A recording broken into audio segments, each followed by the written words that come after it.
اللہ رب العالمین انسان کو اگر مال دے، کسی بھلائی سے نوازے، تو اللہ رب العالمین کا شکریہ ادا کرنا چاہیے۔ لئن شکرتم لازیدنکم، اگر تم میرا شکریہ ادا کرو گے تو ہم تمہیں مزید عطا کریں گے، اور اگر تم ناشکری کرو گے ان عذابی لشدید، تو میرا عذاب ہی بہت سخت ہے۔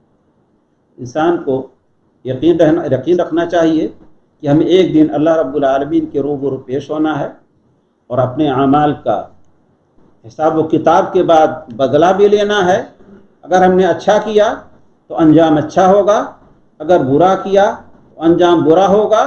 اور جب اللہ رب العالمین کسی کو مال و دولت سے نواز دے تو اس میں بخالت سے کام نہ لے۔